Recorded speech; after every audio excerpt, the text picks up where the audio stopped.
Hello guys, and welcome back to my channel. So I just wanted to take a few moments. We're going to talk today about keeping up with the Joneses and the whole social media type of a thing where it's so much there's a lot of competition going on, and people love to post pictures and pretend like their family is the best family in the world and that they have no problems, and people believe it. What does the Bible say about that? What does the Bible think about you trying to keep up with the Joneses? Or I see a lot of times people will say relationship goals because they see a YouTube couple. You don't know those people. That should not be your goal. Your goal should not be to talk about or to be like somebody else. You should want to be like Jesus. And so we as Christians, we have to not fall into that trap, but we have to learn how to embrace other things in life, because we are a little bit different because we're Christian. So anyways, go ahead and grab you something to drink. I have a cup. You guys know, if you don't know, I have an online store, so I'm going to leave all the links in the description box. You can grab you some good Christian cups if you want, or shirts or whatever. I believe that we should be surrounded around positivity. Okay. And then also I have a Facebook group. Please take a moment, check that out if you're interested in it. It's just a bunch of women that come together, support each other. We pray for each other. And then also I just started an online blog. So definitely check out those things. Everything will be in the description box down below. Okay. So in a world we live in where there is so much social media, we've got so many things I can hardly keep up with anymore. So I'm gonna go ahead and look at my notes here. We got Snapchat, we got Instagram, we have Facebook, we've got YouTube, we've got Pinterest, we've got Twitter, we've got LinkedIn. There's so many things on social media now that we have to try to keep up with. And if you're a part of all of that, then wow, there's a lot of people that always post and they want likes and they want views. And then you got the people that want sympathy. Some people on my Facebook group, they're ridiculous. They'll just post, I hate the world, or just something stupid so everybody can say, oh, are you okay? And then you've got those people that always posting, oh, my kids was the next Miss America. Oh, my child was this and that. You got those people who always love to brag, right? You got all those people in the world, and so you look at that and you're like, man, I wish that my kids could be like that, or I wish, it's just kind of create jealousy. It creates all these different things by us striving to be like these people or like this family, I'm not saying you can't post, but I'm just saying a lot of times people compare themselves with these people that live a life that is not even legit. A lot of times people just post pictures. I know people who personally, their husband was very abusive to them, but yet every picture that you would see, it'd be them smiling, and it'd be them, like they're so happy. And even Christians sometimes do that and post all this stuff. I know a couple who recently, unfortunately, they were elders of the church, and every time you'd see them, they had all these pictures, and they were couple goals, and they were just the happiest people. Yeah, he wound up killing her, which was terrible. And everybody was like, what? I thought they were so happy. Everybody was so confused. Don't try to be like people. Please, there's nobody in this world that is perfect. You guys, you have to try to be like God. So let's take a look and break that down. What does the Bible say about all of these things? So let's go to Romans 12:2. You're going to need a Bible today. Going to need a Bible, okay? So, I'm sorry, Romans 12:1 and 2, all right? And so I have my laptop here, so I'll be looking down. It says, therefore, I urge you, brothers and sisters, in view of God's mercy, to offer your bodies as a living sacrifice, holy and pleasing to God. This is your true and proper worship, okay?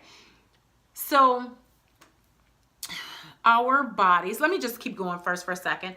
And then it says, do not conform to the pattern of the world, but be ye transformed by the renewing of your mind, Then you will be able to test and approve what God's will is, his good, pleasing, and perfect will.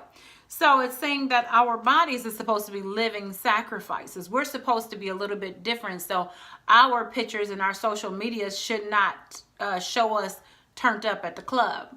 Or you know how people like to post those pictures with their butts to the front of the camera? Like, is that so somebody can lust after your butt? Like, I don't really get it. But we're not supposed to be doing that. We're supposed to be a little bit different, okay? Because we are Christians. So our main goal and things, you know, we shouldn't have like beer bottles all around us and we're smoking weed. And, you know, we're not trying to be like the world. We're supposed to be a little bit different. So we have to watch even what I don't even really post a whole lot on my personal Facebook page. And if I do post it, something is usually for my family or whatever. But we should watch. We should be careful of that type of stuff, because God wants us to be not conform, not try to fit in with the world. We're different, and we should be different. Right. So James 4:4 says, "You adulterous people, don't you know that friendship with the world means enmity against God? Therefore, anyone who chooses to be a friend of the world becomes an enemy of God." So I might lose some friends after this video because people probably don't want to hear this type of stuff. God don't want us to be friends with the world. We're supposed to be different. We're supposed to set out. So if we're going to be friends with the world and enjoy and embrace what the world does, at that point, that makes us an enemy of God. So we want to make sure that we are standing out a little bit different, right? I always tell my kids about upright Christian citizens, and they always laugh. They're like, "Oh, Mom," but it's true. Proverbs boast of so many things talking about upright Christian citizens and how God wants us to behave a certain way and different things that, you know, that we should do and we should behave. We shouldn't just, people should know you out of a crowd, okay? If there's like a crowd of people, people should know, oh, they're different, let me not curse around them, or they're different, let me not do this around them. You know what I mean? People should know you from that. And if they don't, then you got to check yourself, because that's probably a problem. So another thing that I want to add too about that, when we talk about the pictures and all of that different stuff, what about who you're hanging around with too?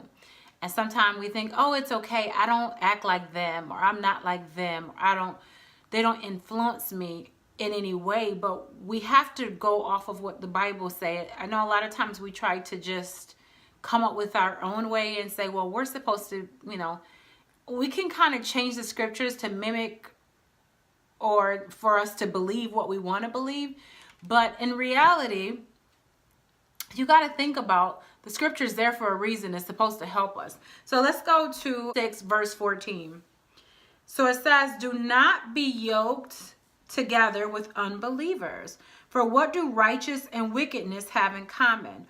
Or what fellowship can light have with darkness?" Right? "What harmony is there between Christ and Belial? Or what does a believer have in common with an unbeliever?"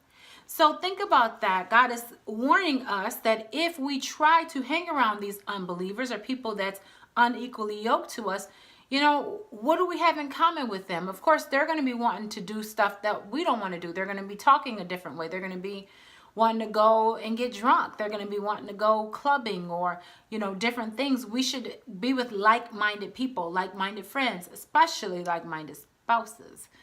So if you're looking for a spouse, if you're already married, then you've done that. But if you are not married yet, then yeah, you can possibly, you know, find a good spouse that makes sure that they're equally yoked with you. You know what I mean? So we want to make sure that we're representing God like that. Then let's look at Proverbs 13 and 20. So it says, "Walk with the wise and become wise, for a companion of fools suffer harm. Trouble pursues the sinner, but the righteous are rewarded with good things," right? So basically that's saying, if you're going to walk and talk with wise people and people that are good, upright citizens, then you're going to be the same way. But if you're walking with people who don't care about life and who they're not going anywhere and they just naysayers and negative people all the time, then that's exactly where you're headed. So you have to watch who you're hanging around with. I was reading this thing the other night with my husband, and it was saying about negativity and hanging around negative people actually, what do it do? It does something to you literally physically, like it's draining and it's physically not good for you. So you want to make sure that you're not hanging around toxic people. And another thing you need to do in this society where there's so many YouTube videos of people, and of course people are going to put on YouTube videos and make their life seem perfect, right? It's just full of regular average people like us. That's what YouTubers are. But you could put music behind it. You could put a different background behind it. You can glam it up. You can make yourself look skinnier in pictures. You can make yourself look better. There's so many things that you can do now in this world. And it's easy to become jealous or to be like, man, I wish that my life was like them. Man, I wish that, just like so many of the relationships, I watch a lot of couples, and it's like, oh my gosh, they're getting divorced, right? Well, this is the same one that was so romantic, and every time they turn on the camera, they love each other, and they're, got things in slow motion, and it just looks so beautiful, but yet they're getting a divorce. So it's things that people hide behind cameras, and of course you're going to make things look a lot better. So you have to learn to be accepting of yourself in this world where we just try to keep up with the Joneses. We can't. We have to try to keep up with Christ and try to be Christ-like. One thing I had to realize was that my husband is not romantic at all. He definitely is not. And sometimes I look at all the videos, and these husbands would just bring their wives flowers for no reason, or just all these beautiful things, or plan stuff. Well, my husband never has been romantic. In 23 years, I've never seen any of it. And it's easy for me to say, oh man, I wish that he was like this, or I wish, that he was like that. But you have to embrace what you have. I also have a man who, if I look at something in the store, he's going to make sure that I have it. I mean, I can just walk towards oh, you want that? Like he's just so giving, and so, that's just how he is. Or he'll make, if I say I want something, he's going to go to a million stores till I get it. If he's eating, and if I look, oh, you want it? Like he's so, I have to embrace what I have. He's going to always hold the door for me. He's going to always do that. So I find romance in different things. And if I want it, I have to plan it. Like I know that our anniversary is coming up Saturday, so I have a nice something planned for us. So I have to plan it. So you have to learn to be creative with what you have and not long for something different. Do you know what I mean? Because sometimes you could be so busy longing and looking for something different that you miss your blessing and what you already have right in front of you, trying to compare and be, oh, hashtag goals, hashtag couple goals, hashtag family goals, hashtag, like, you all, I know people watch me from age 22. I think I seen it was age 22 all the way up to, I don't even know, all the way up 70s, 80s, I think. But so I know I have a lot of people that follow all different age groups and stuff. So yeah, some of the older people might be like, what are you talking about, hashtag goals? But the younger people will get it, right? On Instagram and stuff, and Snapchat, and so of course you're gonna snap the best part of your life. But what I want us to understand is that it's only one person we should be going after, and that is Jesus Christ. One spirit, one God. That's it. We should not try to look like the Joneses or be like the Joneses. There's people who want to get butt implants because they want bigger butts, or they're not happy with themselves. And I'm not saying like far as losing weight or trying to get your body, your temple healthier. I'm not saying like that, but there's different things that people try to do, or surgery for this. I mean, I seen the other day, people were getting surgery on their earlobe. Their earlobe was too big, so they cut the ear down. I was like, oh wow. Like everything, like you can look at anything and stare in the mirror long enough and be like, oh, I hate that on my body, But, and that's just the devil whispering. If you guys are following that book, lies women believe. That's just the devil that tries to do. All of that is the devil that tries to whisper, oh, your man's not romantic like that. Oh, or this is this. Oh, you don't have it like that. Or you know, that's just the enemy trying to push envy on you, trying to push jealousy, trying to push, you know, different things, hatred, you know, all that type of stuff. And we shouldn't buy into it. We shouldn't. We should embrace who we are, be happy with who we are, and that's what we should be. So we should do. So I'm excited. My husband's going to be joining me, I believe, on the next video. He travels for work now, so he'll be back in town on tomorrow. And I have a couple videos that I want to do with him. So we'll do some couple videos, but yeah. So hopefully you guys enjoyed. Remember, if you liked the video, go ahead and thumbs up and subscribe. And I will see you all in the next video. Bye, guys.